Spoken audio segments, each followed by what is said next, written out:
देश में कोरोना के एक्टिव मामलों में कमी आ रही है। एक दिन पहले एक एक्टिव मरीज की संख्या 19,500 थी, जो अब घटकर 13,137 रह गई है।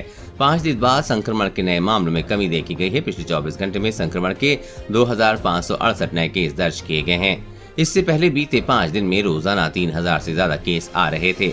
पॉजिटिविटी रेट भी 1% से कम हुआ है। हालांकि राजधानी दिल्ली में मामलों में खास कमी नहीं आई है। यहाँ पिछले 24 घंटे में 1076 नए मामले दर्ज किए गए हैं। एक्सपर्ट का कहना है कि देश में कोरोना के मामलों के बढ़ने का सिलसिला अब थम गया है। आने वाले दिनों में केस कम होते रहेंगे। सफदरजंग अस्पताल के मेडिसिन विभाग के HOD professor doctor Jugal Kishore ने TV9 से बातचीत में बताया कि वायरस से संक्रमित होने के बाद 3 से 4 दिन में मरीज रिकवर हो रहे हैं।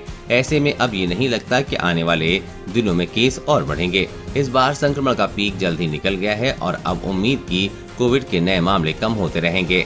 हालांकि ऐसा कभी नहीं होगा कि बिल्कुल भी केस नहीं आएंगे, लेकिन इनकी संख्या 1000 के आसपास ही बनी रहेगी। अब कोविड से न तो हॉस्पिटलाइजेशन बढ़ेगा और न ही मौतों के आंकड़ों में इजाफा होगा। बस इसके कुछ केस आते रहेंगे, लेकिन ये इस स्तर तक नहीं बढ़ेंगे जिससे खतरा हो। क्या अब नहीं आएगी चौथी लहर? डॉक्टर किशोर का कहना है कि फिलहाल किसी नई लहर का कोई खतरा नहीं है।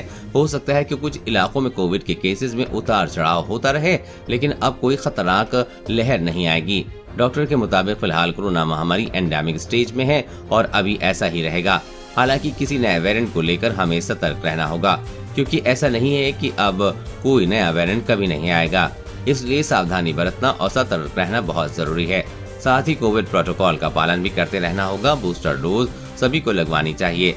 डॉक्टर का कहना है कि बूस्टर लगवा लोगों की इच्छा पर निर्भर करता है। अगर किसी को लगता है कि वो हाई रिस्क ग्रुप में है और हाल फिलहाल में कोविड से संक्रमित नहीं हुआ है, तो ऐसा व्यक्ति बूस्टर डोज लगवा सकता है। कोरोना वायरस और कोरोना वैक्सीन से जुड़ी हर अपडेट पाने के लिए चैनल को सब्सक्राइब करें।